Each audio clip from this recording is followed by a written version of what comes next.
Emilio García es médico egresado de la Universidad Maimónides, Buenos Aires, Argentina. Hizo su residencia en medicina interna y es especialista en emergencias. Es egresado del posgrado universitario en endocannabinología de la Universidad Nacional de La Plata, Argentina, y del posgrado universitario de medicina del dolor de la Universidad Barceló, Buenos Aires, Argentina. Es integrante del Servicio de Atención Médica de Emergencias SAME de la Ciudad de Buenos Aires y se desempeña como director médico de DUINCANA Buenos Aires, una entidad dedicada a la docencia e investigación en cannabis.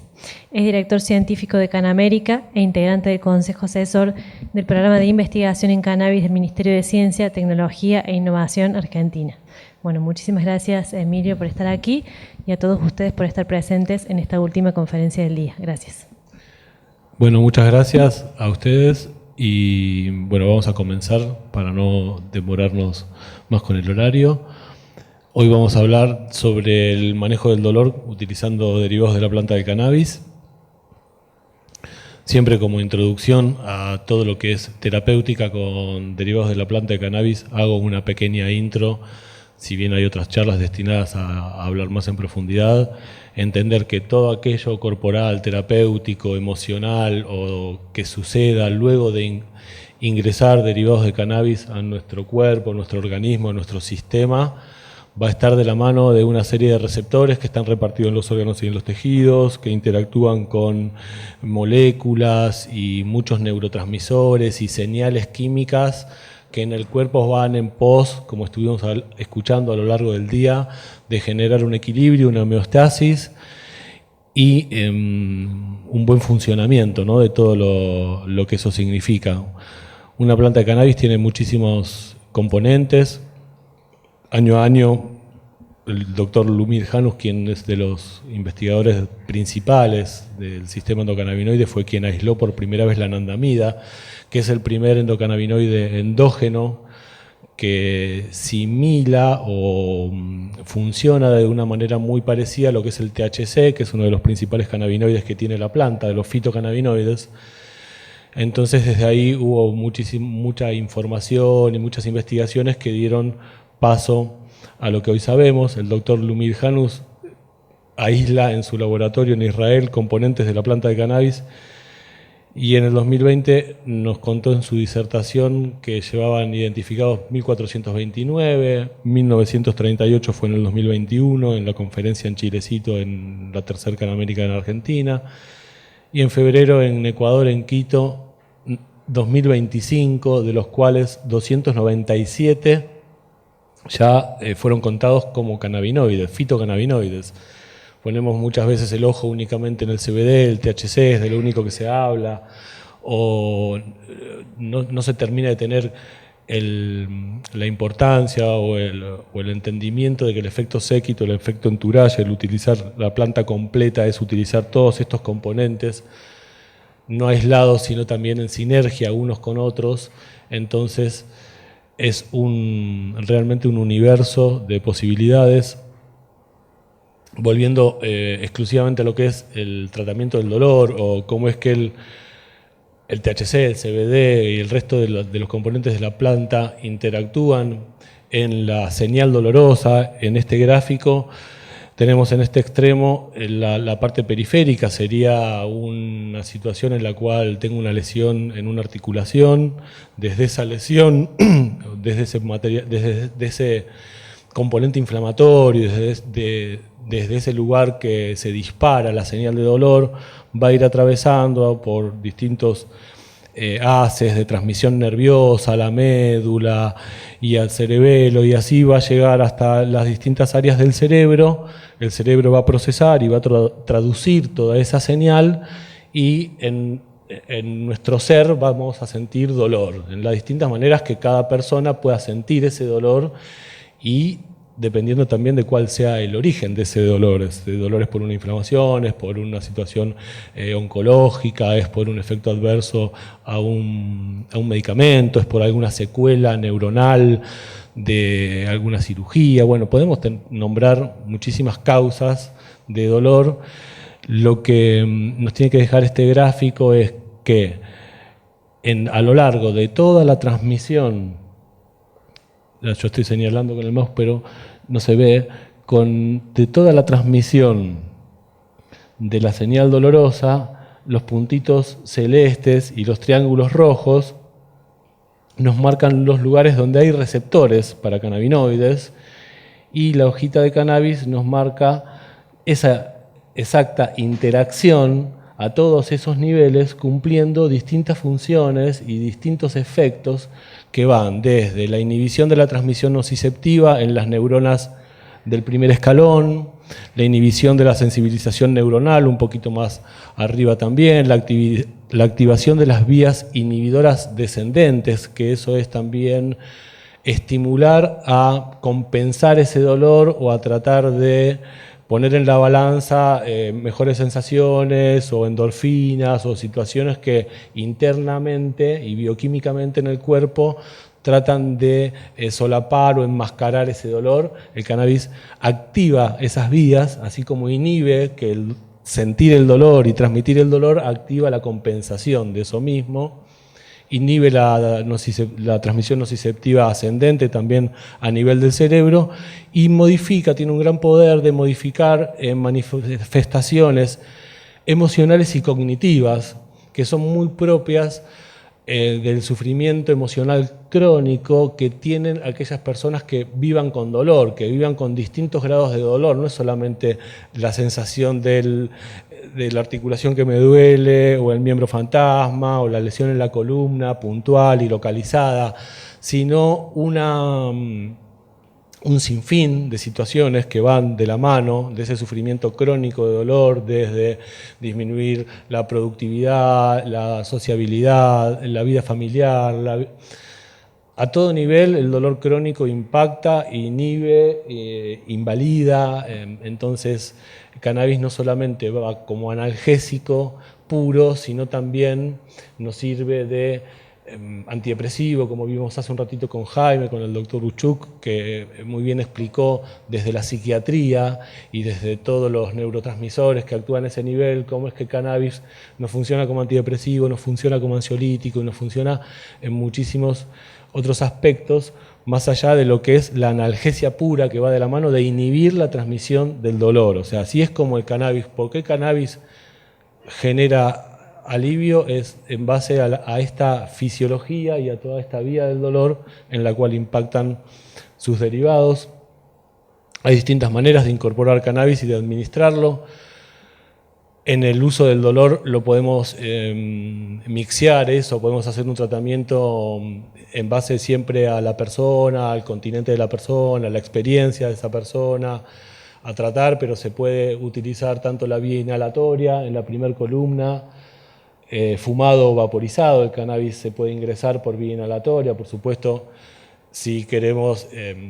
fomentar la salud pulmonar, la salud respiratoria y no incorporar lo tóxico de la combustión y de la periolisis, elegimos si se puede vaporizar el cannabis, lo cual no quiere decir que fumarlo no nos resulte igualmente cuando no es posible vaporizar,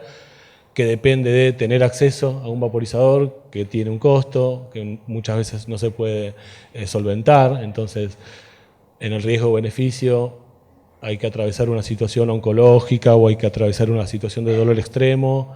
Fumar una pitada, 2 pitadas, 3 pitadas de cannabis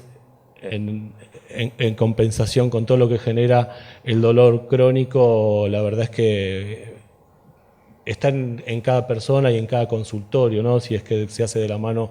de un profesional o una profesional de la salud, pero es a evaluar. Lo importante es ingresar los cannabinoides por esa vía que nos van a dar la virtud, la vía inhalatoria de la acción rápida. Respirar inhalar cannabis, sea en humo o en vapor, nos va a dar un inicio de acción cercano a los 5, 10, 15 minutos, con una duración tal vez un poco más corta que el resto de los métodos de administración en el tiempo. Podemos tener esos efectos durante 2 a 4 horas. Y podemos incluso tener efectos más rápidos y más altos en efectividad, ya que en la vía oral, cuando incorporamos los derivados de cannabis a través de aceites, en gotas que podemos ir midiendo, cuántas gotitas tienen que tomar o en cuántas gotas se encuentra esa efectividad. Ese inicio de acción va a tardar cuando se llega a esa efectividad, entre 60 a 180 minutos. Entonces muchas veces esa titulación de la dosis, ese ensayo, esa prueba de cuánto aceite, cuántas gotitas a mí me van a calmar tal dolor, es dependiendo de la persona, dependiendo del aceite, la concentración que se esté tomando, de la tolerancia que se tenga también. Ahora después vamos a hablar de los efectos indeseados o efectos adversos. Entonces, no siempre es la solución rápida incorporar cannabis por vía oral para salir de una crisis de dolor, porque va a estar muy unida a tener una dosis preestablecida efectiva. En una crisis de dolor, inhalar cannabis una vez, esperar 15 minutos, no se dio, podemos inhalar de nuevo, esperamos otros 15 minutos y así hasta encontrar el punto de efectividad. Con las gotas es tomar una dosis, esperar 3 horas y después hay que esperar otras 8 a que el efecto. Entonces es un trabajo mixto que se puede complementar en la dosis en el consultorio o en las terapias. Planificamos utilizando la vía oral con aceites, como si fuese una dosis de mantenimiento, que cuando llega a ser efectiva y cuando se logra encontrar el punto justo de cada persona, vemos que en el mediano y en el largo plazo el estatus doloroso y la necesidad de otro tipo de remedios analgésicos, el promedio de antiinflamatorios, de benzodiazepinas, de derivados de morfina, de opiáceos que se toman en el mes, en los 6 meses, en el año, termina disminuyendo. Pero eso es un trabajo que a veces nos puede llevar semanas, incluso meses, la titulación de las dosis de cannabis por vía oral, en las cuales la duración del efecto va a ser más largo. Por lo tanto, cuando se llega al efecto es como quien se toma un antiinflamatorio a la mañana y un antiinflamatorio a la noche, o un antiinflamatorio a la mañana, a la tarde y a la noche. Entonces se pueden renovar las dosis 2 o 3 veces por día, encontrando una efectividad o cubriendo la mayor parte de las 24 horas. Y después, a demanda, a necesidad, en base a las reagudizaciones o a las crisis de dolor, se incorporan, se suplementan inhalaciones de cannabis a través de vaporizado o fumado, en base a lo que se necesite y en base a lo que el cuerpo vaya marcando como necesidad, siempre poniendo ese punto objetivo que es: me duele, busco y utilizo el recurso cannabis para mitigar ese dolor y para calmar ese dolor. Desde una terapia de mantenimiento que ya venimos utilizando, ejemplo, cualquier tipo de dolor crónico, migrañas, neuralgias, neuropatías diabéticas o por secuelas de columna o una lesión osteoarticular que después de una cirugía deje una impronta dolorosa, o la artrosis propia de la edad, artrosis de rodilla, un reemplazo de cadera. Bueno, cualquier situación de dolor crónico debería tener una dosis de cannabis de base que mejore todo ese estatus global de la calidad de vida, también relacionada por supuesto al dolor, y después ir incorporando a la medida de lo posible. Después hay que unir distintas variables, como hablábamos hace un ratito en el taller de vaporización, tener acceso a flores seguras, saber qué tipo de flores se van a utilizar en la vía inhalatoria, porque en ese inicio de acción rápida y en esa alta potencia tal vez a la que se puede llegar, podemos encontrarnos con situaciones que no estemos buscando. Bueno, no me quiero adelantar, como efectos adversos: que me baje la presión, que sentir taquicardia, sentir miedo, como contaba Jaime, paranoia, ansiedad, somnolencia. Entonces, puedo necesitar tranquilamente cubrir un estado doloroso durante el día, y también voy a necesitar durante el día trabajar, cuidar a mi familia, manejar un vehículo, producir. Entonces, el cannabis tiene que ser una herramienta complementaria a la rutina diaria y que se pueda planificar en base a nuestras actividades, pudiendo interrelacionarnos con las maquinarias, con las personas y con cualquier otra actividad que nos ponga en riesgo a nosotros, nosotras o a terceras personas también. Otra vía de administración es la oromucosal, que está descrita acá en este cuadro. Eso es la vía sublingual, el incorporar en la mucosa de la boca, con ese concepto de que absorbe rápido porque pasa rápido a la sangre, yo ahí me detengo a que eso, si el producto está diseñado para que así suceda, una pastilla de disolución rápida, como los productos farmacéuticos que tenemos, a disposición no con cannabis, sino con un ketorolac sublingual, clonazepam sublingual. Bueno, eso está diseñado especialmente desde la industria farmacéutica para que se absorba rápido y penetre todo por la mucosa sublingual y pase a la circulación de la sangre. Cuando dosificamos gotitas de aceite, el aceite generalmente es aceite de oliva, aceite de coco, aceite el que sea comestible, que si es una gotita, 2 gotitas, podemos aguantarlo abajo de la lengua sin tragar la mayor cantidad de tiempo posible y probablemente bastante de todo eso se absorba con ese concepto de sublingual. Ahora, si estamos titulando la dosis, si estamos viendo si son 5 gotas, si son 6, si son 7, si son 8, si son 9, porque el cannabis efectivo no es que solamente en 2 gotas o en 3 gotas y si no el resto no funciona o es malo o está mal cultivado o está mal hecho o es trucho. Siempre partiendo de la base de la seguridad de las prácticas agronómicas de extracción y de que el producto ya es seguro. De todo lo que estamos hablando, el producto puede ser seguro pero puede estar en una concentración o en una dosis insuficiente para mi necesidad. Entonces, en esas variables yo puedo necesitar 20 gotas cuando otra persona necesita 2 y tal vez las 2 personas están tratando de calmar un dolor. Entonces hay que darle la oportunidad a encontrar la dosis en cada situación y en cada persona y no agotarse rápido en lo posible, generar adherencia si es que estamos del otro lado del mostrador tratando de acompañar en una terapia, planificarla, que la sigan, que adhieran, que no se pierdan en el intento, porque también se trae ese concepto, se prueban 2, 3 semanas, un mes, 2 gotas, 3 gotas, 4 gotas, no funcionó, el cannabis no me funciona, el CBD no me funciona, el THC no me funciona, el aceite no me funciona, sigo con los opiáceos, o sigo con dolor, o bueno, bajo la persiana cannabis como en un momento se abrió y se llegó a intentarlo, y la prueba fue tomar de 1 a 4 gotas, es como que un cardiólogo o cardióloga diga que ya no puede tratar más la hipertensión en una persona cuando trató con 5 miligramos de enalapril y subió a 10 y ahí se quedó y no intentó nunca más con nada, con ninguna otra antihipertensivo de la familia de ese o incluso aumentando la dosis de esa misma droga que tiene un margen más de uso, ¿no? Bueno, con el cannabis y los derivados la ventana terapéutica es muchísimo más amplia, va de punta a punta. Yo a veces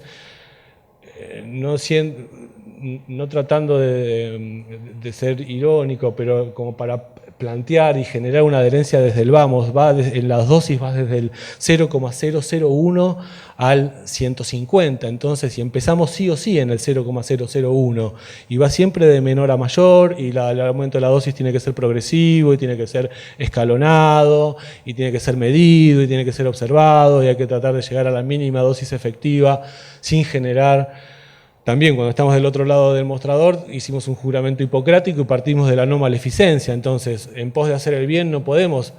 pisar el palito y generar una lipotimia, generar un accidente, generar alguna situación de disconfort que no está en los planes y puede hacer mal a una persona. Entonces, eso hay que llevarlo de esa manera, pero darle la rienda y darle la oportunidad de decir, bueno, no son 5, son 6, son 7, con 23 gotas funcionó. Y después se ajusta con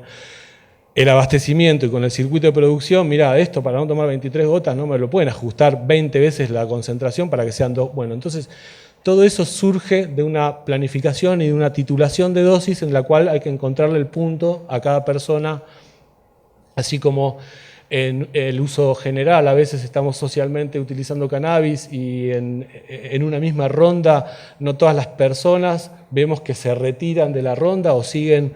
fumando o pasando un vaporizador. Cada persona tiene su punto y ya quienes somos y ya venimos usando cannabis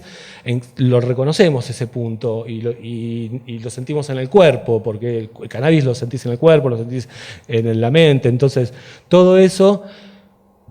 surge del ensayo, del probarlo, de ir viendo, de tener la estandarización de qué es lo que se está utilizando, porque después vos decís, una inhalación me hizo bien, ¿y qué era lo que puse en el vaporizador, o en el cigarrillo, o en el frasquito de aceite? ¿Qué tipo de cannabis tenía? Entonces, eso surge del buen trabajo fundamentalmente que se hace de punta a punta desde el cultivo, la germinación, hasta después la planificación de uso seguro. Y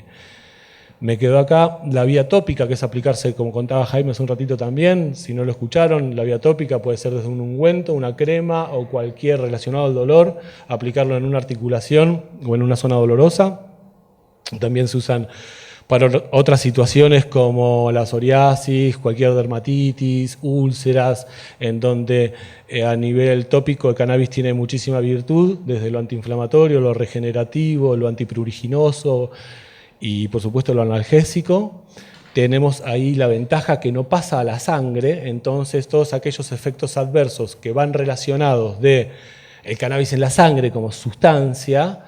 que son que baje la presión arterial, que me dé taquicardia, que me pueda generar ansiedad, depresión, paranoia, o esos efectos adversos más potentes, surgen del cannabis en la sangre, no del cannabis en una articulación. Y cuando el cannabis se aplica a nivel local, queda a nivel local. No pasa como si estuviésemos poniendo un parche de morfina, que ese parche de morfina sí hace todo un circuito y la analgesia va a nivel sistémico y recorre en la sangre. No, con el cannabis tenemos esa posibilidad de utilizar una dosis amplia y frecuente de cremas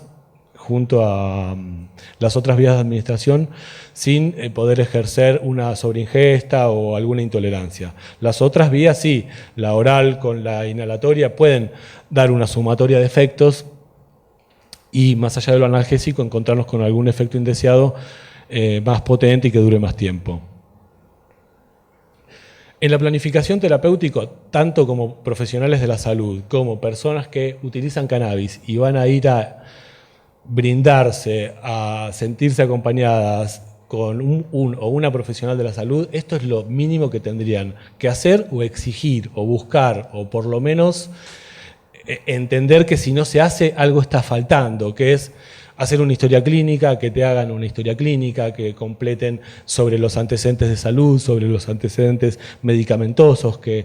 se hayan utilizado, qué tipo de terapias fueron utilizadas, si fracasaron o no, cuál es la medicación habitual que se toma, que se tomó, si se tienen otras comorbilidades. Cannabis tiene muchísimas interacciones medicamentosas. Entonces hace falta saber qué otros remedios se están tomando, tanto para prescribirlo como para recibirlo y para usarlo con uno o una misma. Como les dije antes, también dentro de la planificación está tener los objetivos en forma clara. ¿Para qué lo vamos a estar utilizando? Ahora estamos hablando de dolor, pero podemos estar planificando distintos tipos de situaciones que en lo terapéutico vamos a tener que tener planificado medir. Eso es tener escalas de puntuación de dolor, de disconfort, de trastornos del sueño, de espasticidad. La variable terapéutica que con cannabis podamos modificar, tenemos que escalarla o jerarquizarla. ¿Cuánto me duele? ¿Cuánto me está doliendo? Bueno, y hicimos este plan. Utilizamos el cannabis así, así, asá, y después ¿qué resultado tuvimos? Mirás para atrás y a veces en las situaciones crónicas veo que es difícil percibir los cambios en algunos casos, porque los cambios son en algunas situaciones de a poquito, pero en la sumatoria es un montón, y a veces no está bien autopercibido, y sí encontramos en el relato de quienes acompañan a la persona que usa cannabis, pero ¿te acordás cómo estabas, que no podías subir? Son cosas, no son exageraciones, son relatos de la consulta, de lo vivido en estos años de acompañar personas que usan cannabis. ¿Te acordás que antes no subías el pie en el escalón de la vereda y ahora subí tranquilo y no te caes? Que te podías bajar del auto solo, sola. O sea, esas pequeñas cosas que en lo cotidiano reinstalar, cuando se pierden es una tragedia, claro, pero cuando se reinstalan es reinstalar algo que es una función que nunca se tendría que haber perdido, el poder subir un cordón o bajarse del auto. Entonces, como que no se toman en cuenta o en el relato es no me hace efecto, no, porque claro, en la situación tan apremiante o de tan instalado dolor o invalidez o ya de funciones que se van perdiendo, esas pequeñas cosas no son suficientes. Entonces no se pueden a veces desde la primera persona del que sufre interpretar como un logro, levantar el pie y subir un cordón de la vereda o bajar del auto. Siempre se quiere muchísimo más y es entendible. Entonces no es que llegan a la consulta o vienen en completa satisfacción de decir, uy, mirá lo que estoy logrando, esto me está funcionando. Entonces es importante llevar ese día a día para no depender de una observación externa y realmente ver si es que hay que seguir dándole más tiempo a la terapia que viene funcionando o si es que sí hay que hacer una maniobra de rotación de cannabinoides, de rotación de dosis, de vía de administración o algo en pos de que sí empiece a funcionar o algo se genere. Pero bueno, por eso es importante tener objetivos medibles y educar en esa medición, el que lleven un diario, que lleven un registro, que vayamos anotando con cuántas gotas, con cuántas inhalaciones producimos tal o cual efecto, sea desde lo terapéutico y por supuesto en la seguridad, si estamos encontrándonos con una intolerancia, que es la otra variable de ajuste en la planificación terapéutica, siempre por un lado está el objetivo principal, que es el alivio, la mejoría, y por otro lado está la tolerancia a la sustancia, es que no baje la presión, que no dé sueño, que no genere un disconfort. Entonces eso también hay que registrarlo. Las dosis bajas, la titulación lenta, bueno, habla de lo que charlábamos recién, empezar siempre de menor a mayor y progresivamente ir subiendo la dosis. Y la terapia complementaria, el add-on, es incorporar el cannabis al tratamiento de base que se está teniendo, desde lo médico y desde el usuario o la usuaria que quiere usarlo para el dolor. Si alguien dice, vas a usar cannabis, listo, ya, deja todo lo que estás tomando y empezá a usar cannabis, eso tiene que levantar una alarma y una térmica de algo me suena mal. Y si lo hacen de propia voluntad y como autogestivo, también. Con o sin profesional de la salud, no lo hagan. El cannabis al principio siempre tiene que ser complementario de lo que se está haciendo, por más que después pueda cumplir el rol de todos esos medicamentos juntos, las benzodiazepinas, los opiáceos, los analgésicos, los anticonvulsivos y la lista de remedios que se toman habitualmente, pastillas para la presión, pero al principio hasta que veamos el cuerpo, cómo responde, cómo tolera y en qué dosis es efectiva lo que estamos buscando, la terapia es como sumar otro remedio más, teniendo ahora después vuelvo a esa, teniendo en la previa que todos esos remedios que bueno, ahí no se leen bien, pero se los menciono, van desde pastillas para la presión, todo tipo de psicofármacos, sildenafil, todo tipo de pastillas para dormir, antibióticos, antifúngicos, bueno, les dije opiáceos, anticonvulsivos, antiparkinsonianos, inmunosupresores. Muchísimos tienen interacciones directas con el THC y con el CBD y lo que hacen es o para un lado o para el otro porque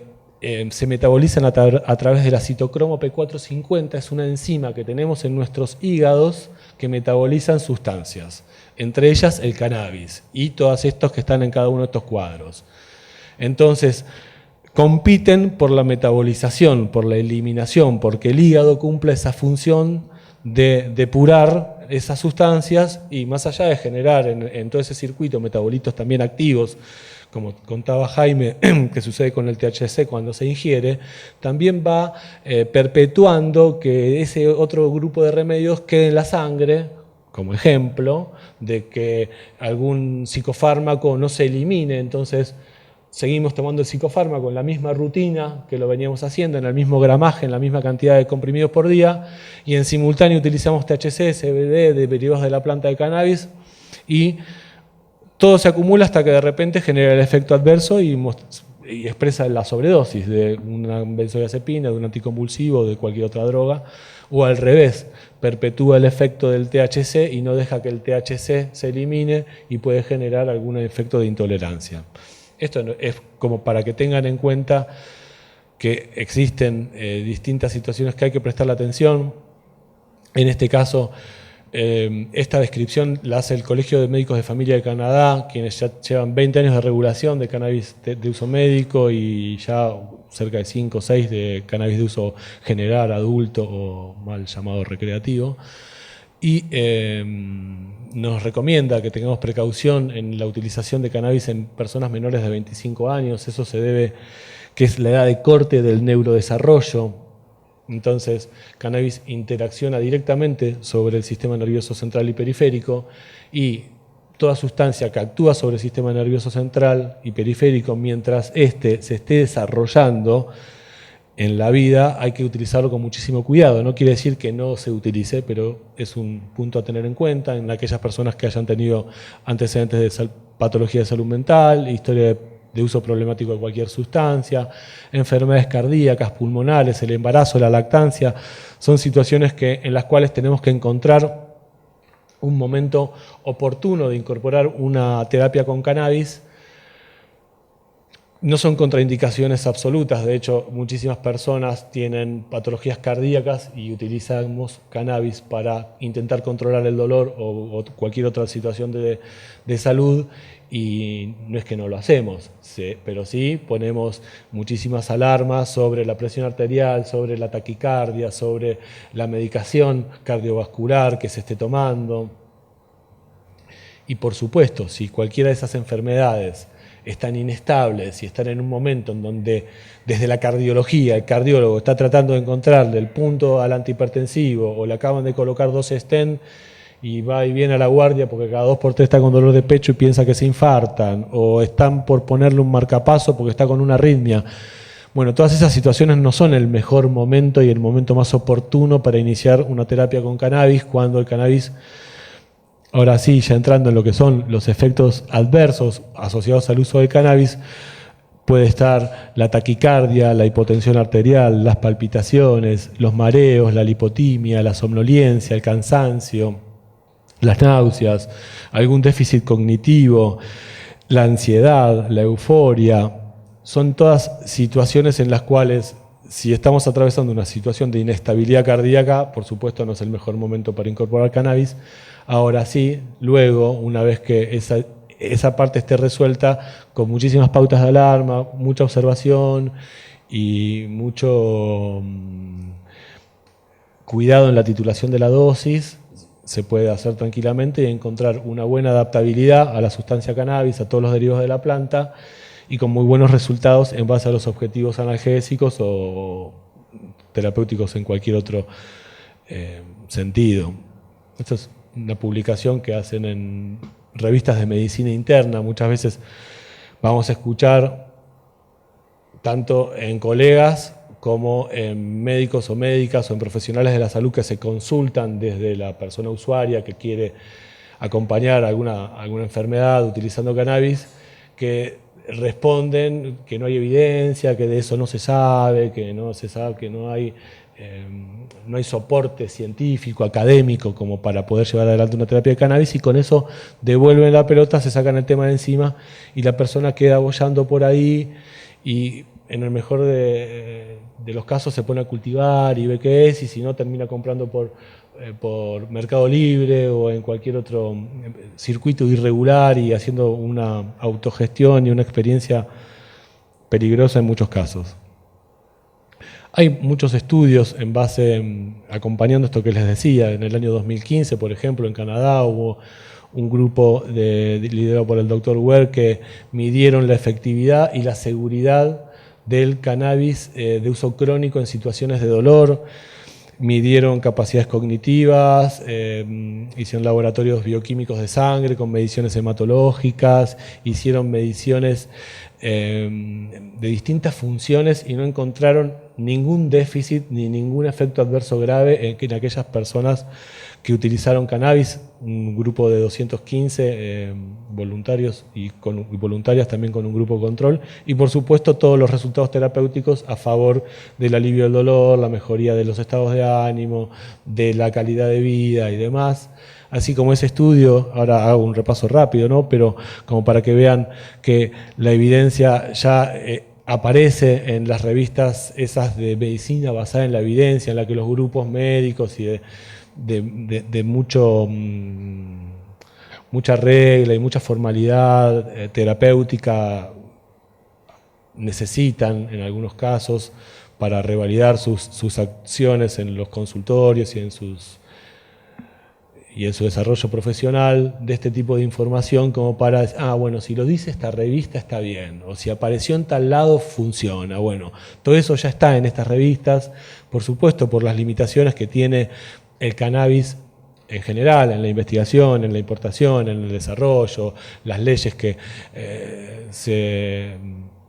aparecen pero no se regulan, o se regulan tarde, o se regulan insuficiente. Siempre hay algo que juega en contra de la investigación, del desarrollo, de las buenas propuestas, pero a pesar de todo, la información ya cada vez es más, en este caso el dolor relacionado a la esclerosis múltiple, en este journal, en esta revista de neurocirugía de columna, eficacia del cannabis para reducir el dolor de espalda. En este estudio, extractos medicinales a base de cannabis reducen el dolor neuropático causado por la abulsión del plexo braquial. Este estudio es del año 2007, estamos ya hace casi 20 años después. La revista Pain, una de las revistas más prestigiosas relacionadas al dolor, ya nos estaba dando, 2004, perdón, nos estaba dando este tipo de información. Cannabis reduce la neuropatía crónica asociada al VIH, y así hay muchos estudios que nos dan todo este soporte y este acompañamiento en el, bueno, me voy a decidir, lo voy a incorporar a mis herramientas, lo voy a incorporar a mis recursos terapéuticos, me voy a capacitar en el tema, así como hace unos años no teníamos leyes, tampoco teníamos posgrados, tampoco teníamos capacitación profesional. Hoy en día hay muchísimas propuestas que a nivel de formación nos dan herramientas de uso y herramientas de respaldo para incorporar los derivados del cannabis en el uso, en este caso como analgésico. Publicaciones que relacionan que el uso del cannabis junto a los opiáceos nos sirven como ahorradores del uso de los opiáceos, del tramadol, de la morfina o de cualquiera de esos derivados, y de los efectos adversos que los derivados de la morfina también tienen en el cuerpo. Cannabis y enfermedades autoinmunes, todo tipo de artritis autoinmunes inflamatorias que cursan, la mayoría de ellas con dolor crónico. El cannabis nos sirve de soporte y de analgésico y de antiinflamatorio, reduciendo en la cuenta final el consumo de corticoides, de otros antiinflamatorios no esteroides, de inmunosupresores, de internaciones por cuadros inflamatorios agudos y de la invalidez y de la disminuida calidad de vida que tiene toda persona que lleva adelante 10, 20, 30 años de artritis autoinmune, psoriásica, lúpica, reumatoidea o cualquier otra enfermedad autoinmune que cursa muchas veces con síntomas parecidos. Hay un grupo enorme de millones de personas que tienen enfermedades poco frecuentes, que no están agrupadas en la artritis reumatoidea o la artritis por lupus o la psoriásica, porque son entidades que no tienen tanta incidencia en la población, pero que cursan con síntomas parecidos. Acá estamos hablando de dolor y de inflamación. Muchas de las enfermedades poco frecuentes tienen, por un lado, muchísimas dificultades de generar tratamientos, porque como son poco frecuentes, son poco rentables para vender tratamientos, para vender opciones. Entonces pocos grupos se ponen a buscarle alternativas y chances terapéuticas. Cannabis es una de esas opciones. Esta es una publicación también en la revista Pain, que observan una población de mujeres de Brasil que utilizan en contexto de fibromialgia aceites de espectro completo de cannabis que tienen un perfil, un quimiotipo 1, altos en THC. Entonces, con un resultado, haciendo los distintos cuestionarios de fibromialgia, en la medición y en la evolución, se encuentra, por supuesto, respuestas favorables, respuestas positivas en pos de la calidad de vida, de la mejoría del dolor, de las funciones. Y las conclusiones son como una terapia de bajo costo, porque Si bien tiene un costo producir cannabis, extraerlo y hacerlo de buena manera, comparado con otro tipo de medicamentos, otro tipo de inmunosupresores y otro tipo de opciones de formulaciones biológicas que se usan muchas veces, es ínfimo el costo y la accesibilidad podría ser de muchísima implicancia y de muchísima llegada, sin necesitar grandes inversiones de prestadores de salud o ministerios estatales y demás, más que cultivar la planta, producirla, instruir a sus profesionales de la salud e instalarla en sus terapias, hospitales y demás. Parte de eso en nuestro país se está llevando adelante, no son todas malas, o sea, en el sentido del progreso y del desarrollo, la mayoría de las universidades provinciales y los entes como el INTA, el CONICET, el INTI, tienen en sus distintas provincias unidades de desarrollo y de investigación y de avances de la mano del apoyo de los ministerios, aunque las leyes aún están sin regular y sin reglamentar de la nueva conformada Agencia Regulatoria del Cannabis y el Cáñamo, del ARICAME. Lo tiene ahí dentro de los pendientes, esperemos mañana tener alguna novedad, que va a haber representantes dando sus conferencias. Esta es una publicación de cannabis y cuidados paliativos. También nos muestra distintos desafíos que son parecidos a lo que se propone desde la planificación terapéutica, del encontrar el punto de dosificación, el encontrar una accesibilidad al cannabis en forma estable y sostenida, porque eso también es otro de los puntos a tener en cuenta. Instalar una terapia con cannabis es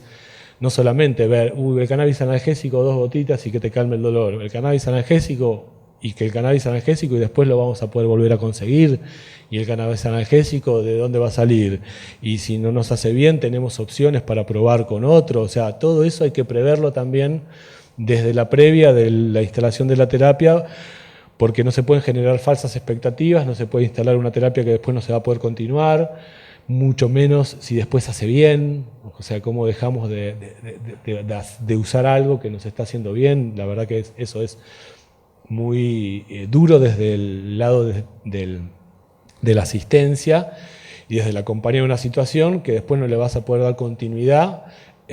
A veces es preferible no empezar o empezar buscando el momento oportuno, no solamente relacionado al cuerpo, sino el momento oportuno es el momento en el cual le podamos dar seguridad al tratamiento, continuidad y estandarización. Si hay que esperar cuando se puede, ¿no? En el mejor de los casos, se puede esperar semanas, meses o algún tiempo hasta que eso se ordene y ahí empezar la terapia de la manera más segura posible. Esto es un póster científico, por eso dice evidencia de la vida real. Los otros fueron publicaciones de esas formales y de medicina basada en evidencia, estudios randomizados, doble ciego, con grupos control, con grupos a los que se le da placebo. Ya hoy en día, como les mostré recién y vimos que había estudios desde el 2004, ya hoy si quisiera hacer un estudio en dolor y poner una población y a 100 personas darle cannabis y a 100 personas darle un placebo, los comités de éticas o los que ya están más ayornados y más actualizados no lo permiten. O sea, ya no permiten darle placebo a nadie versus cannabis en una situación de dolor, en una situación de convulsiones, de epilepsia. O sea, ya no es necesario hacer pasar a nadie para ver, ¿será que compararlo con un placebo? No lo aprueban los comités de éticas. Entonces,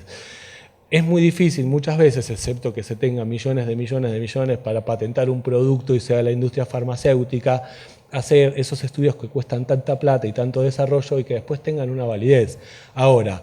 cuando la evidencia de la vida real se agrupa, como hicimos esta experiencia con la Universidad de La Plata, el Centro de Investigación Medioambientales y el CONICET, el Club de Cultivo de la Asociación Jardín del Unicornio, quienes cultivan hace décadas estandarizando cepas genéticas en forma muy estable, con muy buenas prácticas agronómicas, en acompañamiento del laboratorio de toxicología de la universidad, que nos da el soporte de seguridad de que eso que el jardín y las cultivadores de la agrupación hacen de forma tan estandarizada y tan meticulosa, después cuando se respalda con un laboratorio que mide, que se fija que no queden residuos y que hace nos da esa cantidad de qué es lo que vamos a estar utilizando y en un soporte de ensayo clínico, ¿no? de medir las variables de alivio del dolor que realizamos desde nuestra ONG Doincana, pudimos en 235 personas medir en distintas situaciones de dolor crónico como el THC, en este caso era un preparado que tenía una buena parte de THC y una buena parte también de THC ácido, ingerido por vía oral en un derivado en aceite. En pocos miligramos por toma encontramos cerca del 82-81%. El dolor fue agrupado en dolor neuropático, dolor somático, dolor mixto, pero no sé si se llega a ver en este cuadrito. Esas barras de ahí es el alivio muy bueno y bueno, y en este de acá, cuando no hubo respuesta analgésica, la mayoría de las personas algo terminan expresando, si bien a veces no es analgesia pura, es sentirse mejor en aspectos emocionales, es dormir mejor, es tolerar mejor el dolor, resistirlo de otra manera. Esta fue también otra experiencia y otro ensayo que realizamos en el mismo equipo de investigación, pero leyendo a nivel general en distintas situaciones de salud. También nos encontramos presentándolo en el cumpleaños del doctor Rafael Meyulam. Este estudio lo traigo porque en Israel, que también tienen una regulación de uso crónico de medicinal de cannabis, midieron el estigma que las personas usuarias terapéuticas de cannabis sienten al usar el cannabis,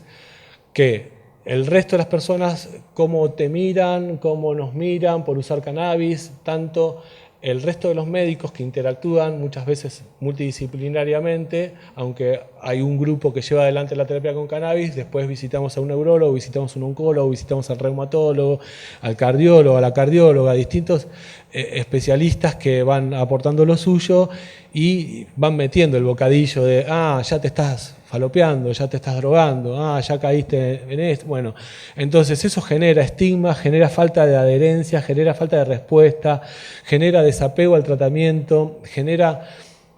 muchísimas cosas negativas, y eso se estudió, se evaluó en Israel y se propone desde este tipo de publicaciones trabajar en propuestas de consultorio, de salud pública, propuestas de espacios integrativos en donde se trabaje el estigma. Entonces, cuando hacemos una terapia con cannabis, cuando llevamos adelante una terapia con cannabis o cuando buscamos que alguien me acompañe porque quiero usar cannabis, también tiene que ser un espacio, no solamente donde me den una receta con un sello y yo vaya a comprar una farmacia, porque ya se puede hacer en algunos preparados, o me digan o me vinculen con una ONG o con el ReproCan, o que cumplan un rol, pero no hablen del estigma, no hablen de lo que yo pienso sobre el cannabis, de lo que piensa mi familia sobre que yo voy a empezar a usar cannabis. Entonces todo eso también tenemos que exigir hablarlo, o por lo menos, si no se exige, buscar un espacio donde se pueda hablar. Si vamos a con una consulta, o a una agrupación, o a un lugar, o a una situación en donde me van a acompañar porque voy a usar cannabis medicinal, pero no encuentro estos puntos de conversación, va a faltar algo, porque esto también es información que tenemos que tener y le tenemos que dar letra y tenemos que recibir letra para que después, cuando voy al cardiólogo o voy a la ginecóloga o al ginecólogo y me verduguean porque uso cannabis, yo tenga información para responderle, ¿no? Yo como voy pidiendo un PAP y una colpo y me mandan ¿solucionaste tu problema de droga? Entonces, porque yo solo escucho de mujeres que en el contexto ahora de ReproCan, que nos permite vincularnos desde los médicos, ¿no? desde el asistencialismo en salud, con una población de usuarios y usuarias de drogas o sustancias, en este caso cannabis, porque el ReproCan es un programa del Ministerio de Salud que permite inscribirse formalmente a través de un registro médico con una vinculación médica y tener una autorización para usar cannabis, cultivarlo, transportarlo en territorio argentino. Entonces, ahora, un grupo grande de personas que vienen siendo tal vez desplazadas o empujadas del sistema de salud, porque imagínate una mujer, un hombre, cualquiera que va a un consultorio buscando lo que sea, de salud, de prevención, una receta, y antes de conseguir eso que busca, del otro lado hay un verdugueo de ¿y ya cortaste con la falopa? ¿O ya fuiste al consultorio de adicciones? ¿O ya? Entonces, eso hay que trabajarlo en el estigma, hay que trabajarlo en darles letra a las personas para que la próxima vez que estén expuestas a ese tipo de información tengan argumentos válidos, suficientes, como para hasta dejar en falta a ese o esa profesional de la salud que del otro lado no se está ni siquiera actualizando en esta biología y en esta bioquímica que es el sistema endocannabinoide que está empezando recién ahora a aparecer en nuestras cátedras de fisiología humana, de medicina, de la carrera, ¿no? A nivel universitario, de histología, de bioquímica, de farmacología. Yo me recibí en el 2001, estudié durante los 90, o sea, educación del siglo pasado y tal vez del siglo anterior incluso, y sistema endocannabinoide, cannabinoides, receptores, de eso ni se habló, ni se hablaba, solamente